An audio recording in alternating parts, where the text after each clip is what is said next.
Le club avec le plus de stars en France, évidemment, c'est le PSG. Le PSG a Messi, le PSG a Neymar, le PSG a Mbappé. Et pourtant, dans cette saison 2022-2023, le club a tendance à sous-performer, du moins depuis la Coupe du Monde, et il fait moins rêver cette saison. La question que j'ai envie de poser dans cette vidéo, c'est est-ce que recruter des stars, eh bien, ça aide à recruter dans le reste de l'équipe, dans le reste du banc? D'un point de vue économique, on va zoomer sur ce qui s'appelle la marque employeur du PSG.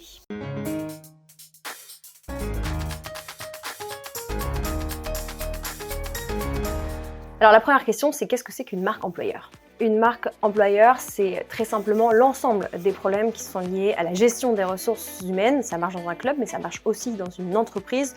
Tous les enjeux autour des ressources humaines et plus largement autour du recrutement. Alors la question, c'est est-ce que recruter des stars dans un club de foot ou dans une entreprise, eh bien ça permet de faciliter les recrutements ailleurs? J'ai posé la question à ma communauté LinkedIn et j'obtiens une réponse positive à 67%.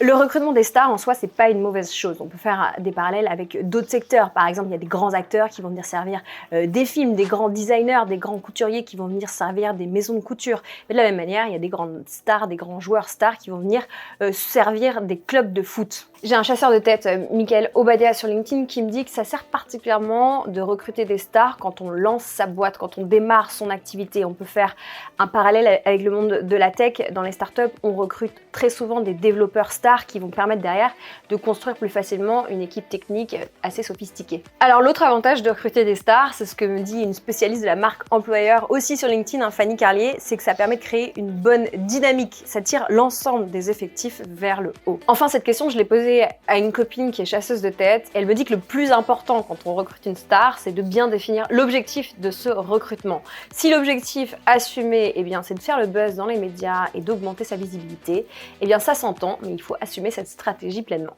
Alors du coup, quand est-ce que les problèmes commencent avec les stars? Eh bien d'abord, quand il y a trop d'individualisme, quand il y a trop de passe-droit et que ça commence à desservir, on va dire, le collectif.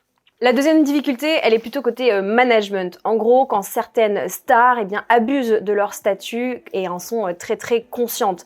En somme, il faut un peu plus de Kylian Mbappé et un peu moins de Neymar pour être sûr que ça fonctionne dans les équipes. Et puis la troisième difficulté, dans un club comme dans une entreprise, c'est évidemment de réussir à gérer d'un côté les stars et de l'autre côté, le reste des équipes, le reste du banc, avec évidemment un sens des priorités qui va être différent et qu'il va falloir assumer et communiquer autour de cette double gestion. Alors j'aime bien prendre l'exemple du PSG en ce moment parce que je trouve qu'il concerne tout le monde. Peut-être toi, dans l'entreprise dans laquelle tu travailles, que ce soit une petite entreprise, une start-up ou un grand groupe. En particulier parce que en ce moment, le marché du travail en France est ce qu'on appelle très tendu.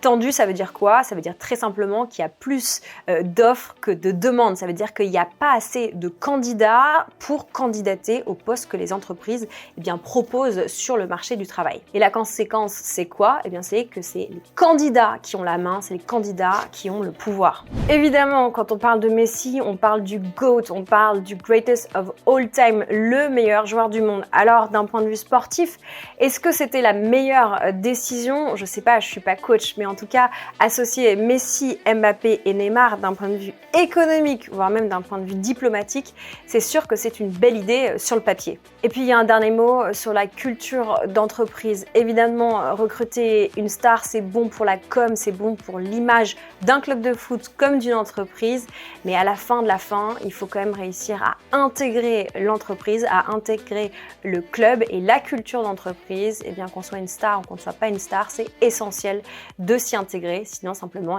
le collectif ne peut pas fonctionner. C'est la fin de cette vidéo. Vous voyez, le foot nous parle d'économie et ça tombe bien parce que je suis journaliste économique. Alors sur cette chaîne, toutes les semaines, on va parler économie du foot, mais pas que. Alors si c'est pas encore fait et si tu aimes ce format, abonne-toi à cette chaîne. N'hésite pas aussi à me suivre sur LinkedIn sur les sujets économiques. On parle de pas mal de choses. À très vite, bye bye.